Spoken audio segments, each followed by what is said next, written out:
মিনিকে মানুষ করার পাশাপাশি যদি কাঙ্ক্ষিক আজকে ইংলিশ শিখতাম তাহলে এই বিপদে আমাকে পড়তে হইতো না। আমি কিন্তু ইংলিশে গাধা, যেমন অঙ্কে গাধা তেমনি ইংলিশেও। সুন্দর মতো একটা ভালো রেস্টুরেন্ট দেখে খাইতে গেছিলাম।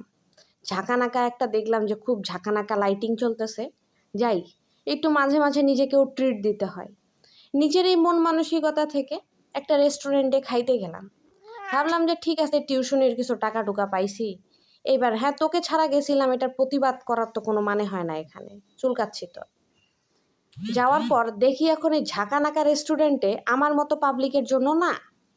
রেস্টুরেন্টে যায় যখন বসছি, খুব সুন্দর করে একটা ছেলে এসে বলল, ম্যাডাম কি খাবেন বলুন।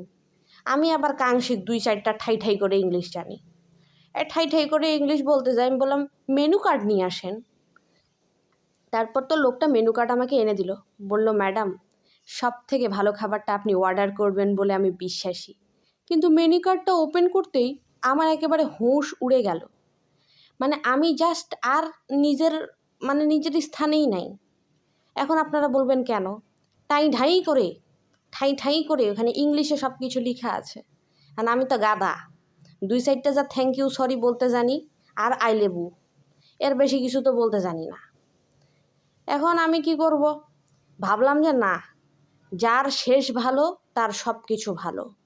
এই প্রবাদের উপর বিশ্বাস রেখে মেনু কার্ডে সবার শেষে এবং সবার লাস্টের পৃষ্ঠাটাতে সবার শেষে যে নামটা ছিল খাবারের, সেটাই অর্ডার দিছি। 5 মিনিট পর যখন অনেক চিন্তা ভাবনা করে এই ডিসিশন নিলাম যে সবার শেষেরটা অর্ডার করব, তখন ওয়েটারকে আমি ডাকলাম, দাদা এদিকে আসেন। সে আসলো। আসার পর সে এখন আমাকে বলল যে ম্যাডাম আপনি কোনটা অর্ডার করতে চাচ্ছেন। আমি মেনু কার্ডের শেষের নামটা দেখাই বললাম, ভাই এটা অর্ডার করব। লোক তো হতভম্ব হয়ে এমনে তাকায় আছে। আমি বললাম কী হইলো, এভাবে তাকায় আছেন কেন, যান এটা একটু তাড়াতাড়ি করে নিয়ে আসেন। এখন লোকটা আমাকে বলতেছে, ম্যাডাম এটা তো আপনি খেতে পারবেন না।